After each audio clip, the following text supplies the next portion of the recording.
Hey Dad, here we are on June 21st, 2009, and I'm wishing you a happy Father's Day.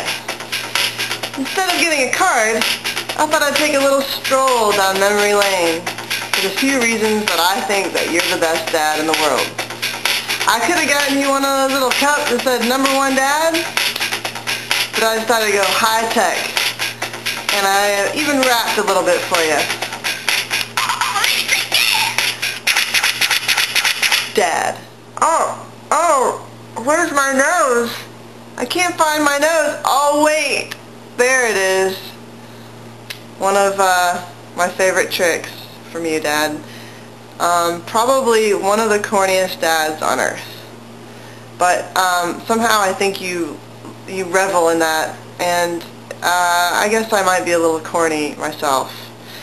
So even though I roll my eyes, I secretly love it.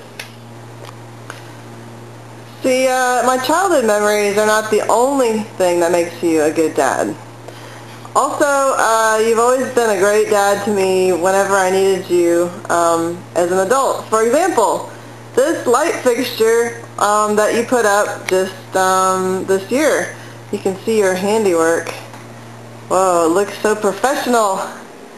And the tube goes all the way down to the other lamp, and then all the way over here to the switch box. And look, oh my gosh, look how fancy this is. A dimmer. Oh, look at that. That is not just any old dad, that is a handyman dad for you.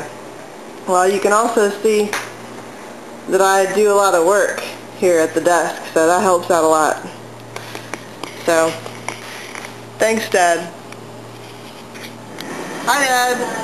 Here I am at Home Depot. Recently it was brought to my attention that sometimes it's the little things in life that you remember. It's the everyday moments. It's not like the big birthday parties or whatever.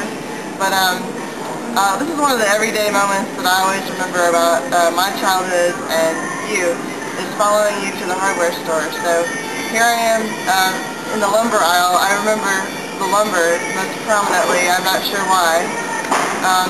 But I'm sure we used to build things, and like go-karts and things for the house, and you used to carve a lot out of wood. And so I just enjoyed following you around. This is probably, if this board were you, then this is how I would look up to you probably in the hardware store. So here we are in my car, and I was just remembering another fond memory of you playing a little game with us in the car, Meredith and I. And I think you called it a game, but I think according to, like the Geneva Convention, it would be considered torture to children. But the game goes something like this. Hey kids, it's the middle of the summer, so I think I'm going to put the heat on and see how long it takes you to cry uncle. And whoever wins gets a big prize of, I don't know, gets maybe a cookie or just satisfaction, I don't know. So let's, I'm actually going to try this right now. Notice the heat is on high, and what the heck, let's turn it all the way up.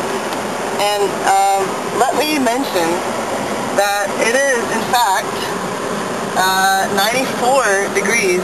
Here, let me take the camera, and see, 94 degrees. Okay, so yeah, it's getting hotter in here. And did I mention that the game was played with no water, or ice, or any such thing to cool off the children? The children were just made to sit in the heat until they couldn't stand it anymore, and it's only been about 30 seconds, and I'm already burning out. So I'm going to end the little game, but thanks, Dad, for the memories. Well, I got my trusty hat and my trusty mitt out here, this mitt that you got for me right before 7th grade. And as you can see, it's pretty worn. I used it a lot.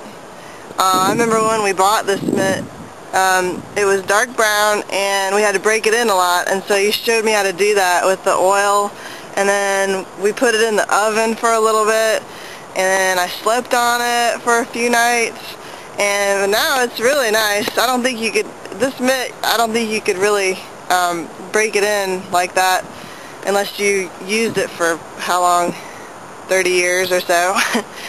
But I still really love softball, and I love all that you taught me about it, and I loved all the time we spent playing catch, and all the time that you came to all my games. I don't remember a single game that you missed, so I always knew you were up there in the stands watching me, and so that helped a lot. And I don't think I ever attained quite the legendary status that you had as a third baseman, but I tried hard and I had a lot of fun, and I still have fun playing sometimes. We should play a game of catch, Dad. If you can get off your walker and take off your oxygen mask and have a catch with me. Well, Fred here also thinks you're a good dad. More of a grandfather type person, but nonetheless, he'd like to send his wishes along to you. Freddie! Say something! Fred! Yeah, that's what I thought. Oh, look at the tongue.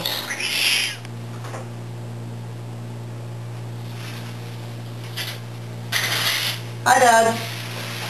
Just looking for other places, other settings that I could use besides my apartment, kitchen, and bathroom seemed like a good place.